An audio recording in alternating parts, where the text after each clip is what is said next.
Greetings everyone, my name is The Reverse Effect, and today I'm going to be reading over a BCC article about Antifa and the alt-right.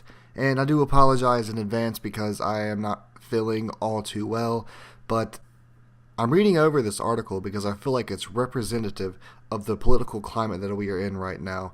Not representative of the people that is normal that's in it, like the typical liberals and typical conservatives, but the typical extremists that usually end up making the news and pretty much, in my opinion, run the news. But let's go and get into this article. I want to address some things and I also want to comment on this because I feel like this is a very big problem.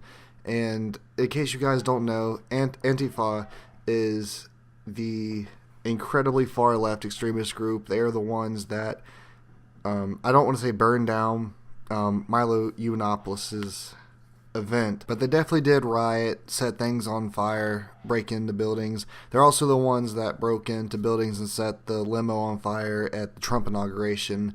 And everyone knows who the alt-right is. It's the extreme right of, I don't even know technically what the right they are. They're basically white supremacist. And even then, that's kind of like a blanket term because the alt-right technically doesn't have representation, but at the same time they do. And I know you might be a little confused by my picture for my background for my channel, but I'm not a part of the alt-right. I would never consider myself anywhere. If anywhere, I'm like in the middle of the spectrum. I have Pepe as my background because I want to make a statement that memes should be memes and they shouldn't be political. And if Pepe is funny to me, then Pepe should remain funny. I do not care if he was hijacked by the alt-right. They can suck it up and deal with it because I'm going to use it for its regular terms. Hashtag Free Kekistan. So let's get into this article. And the very first sentence says, in a divided America, two groups at the extreme ends of the political spectrum are doing battle online and on the streets. Now, from what I understand, I don't actually think alt-right has done too much in the streets other than Richard Spencer getting punched in the face. And under that, it says the alt-right, a group of pro-Donald Trump provocateurs who critics say are bigoted white nationalists, which in my opinion is technically correct. I'm sure there's some people in the alt-right that would not consider themselves that, but at the same time, if you consider yourself alt-right, you know what representation you're being held under.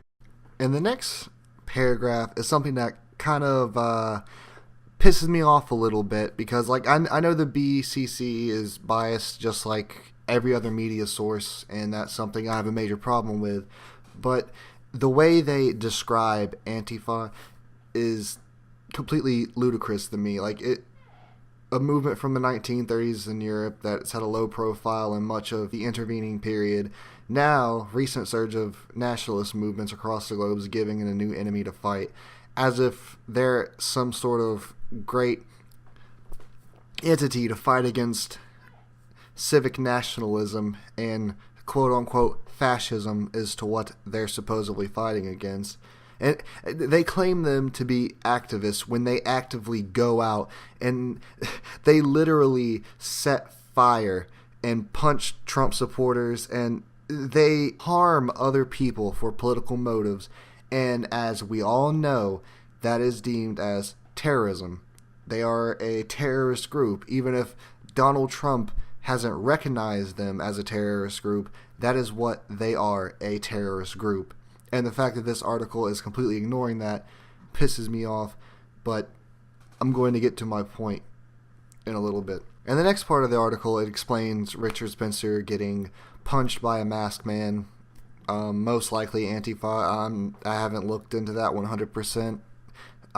Most likely that, if not them, then I'm sure they would be happy to take the credit of that anyways. Now here's something that I do want to point out, and this is kind of a really good point, but it's not necessarily presented in the best kind of way from the BCC. And they say, not surprisingly, the fact that an act of violence has turned into a propaganda coup infiltrated many on the alt-right, amongst them Chuck Johnson, an influential figure in the movement. And then, quote, we've certainly reached a very tribal point in culture where people cheer on violence, told trending. Richards is not my favorite person on the right, but you should be able to give an interview on the street without being assaulted. I thought it was pretty disturbing, to say the least. And the kind of point that I do want to get to is the kind of political climate that we are in right now. Having two entities on both sides of the spectrum just leads to mass violence everywhere.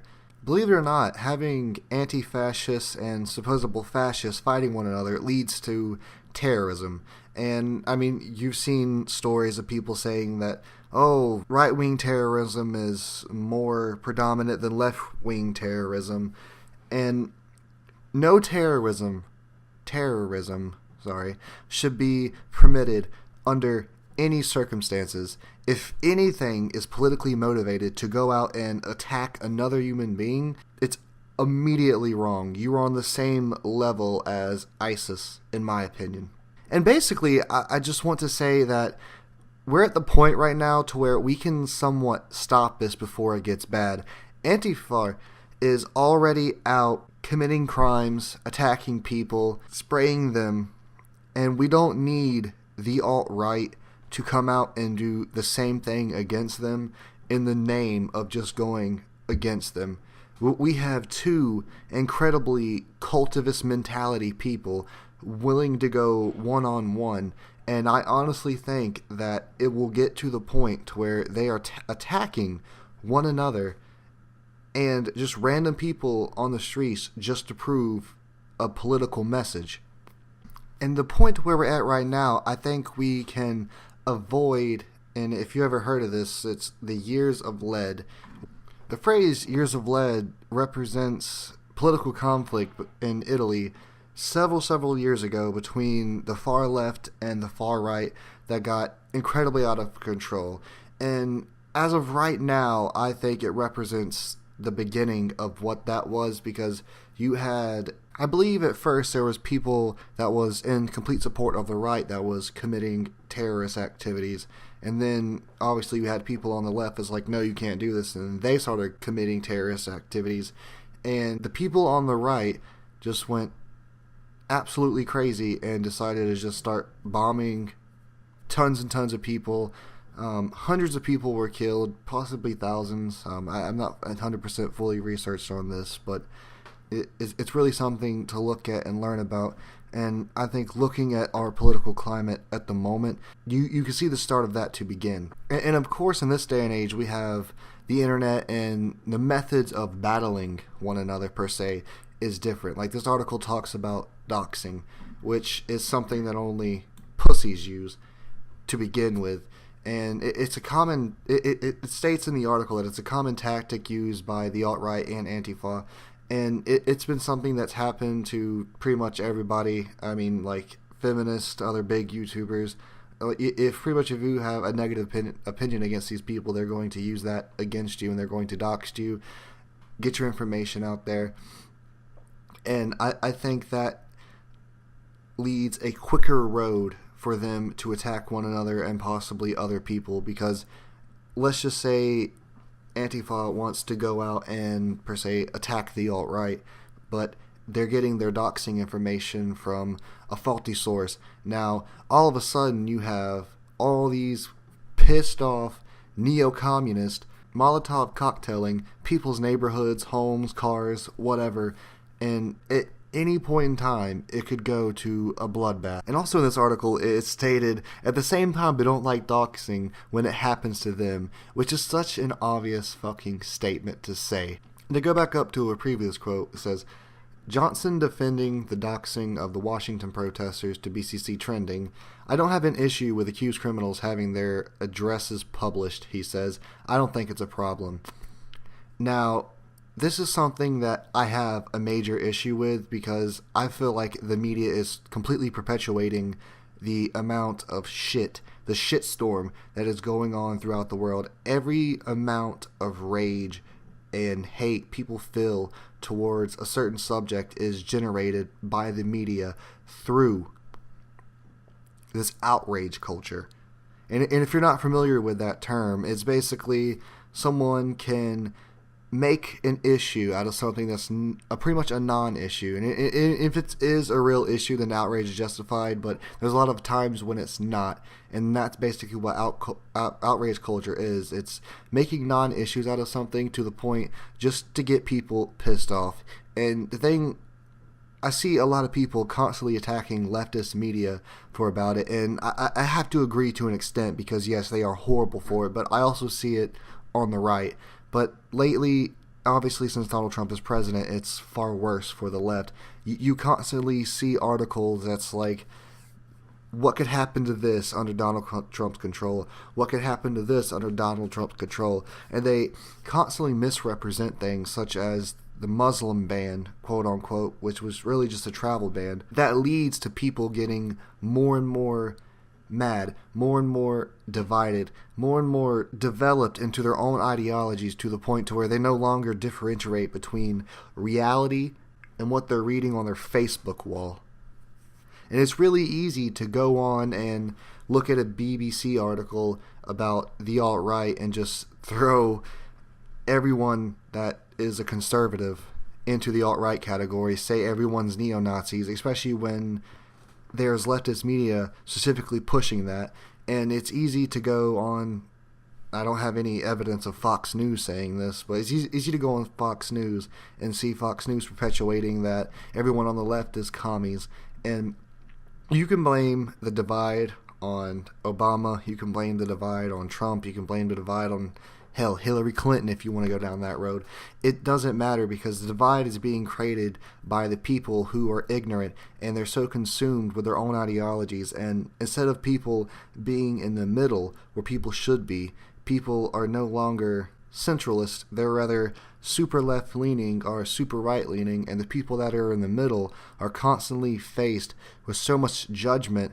I cannot tell you how many times I've been called a liberal and alt-right at nearly almost the same time. So, and I think this kind of climate that's being created and pushed by the media is the reason why we're going to have such a, I think, at home terrorist issue with Antifa and the alt-right, like especially when you have such influential leaders in both sides, because I don't know who represents Antifa. As far as I know, they're mostly anonymous, but if you had Richard Spencer come out and some of these people that's on YouTube that has a decent following say, hey, we cannot stand for this, they're doing this to us, we need to retaliate, and let's just say they have 10,000 followers, they could get 100 people out of those 10,000 followers, and that's enough to do a decent amount of damage.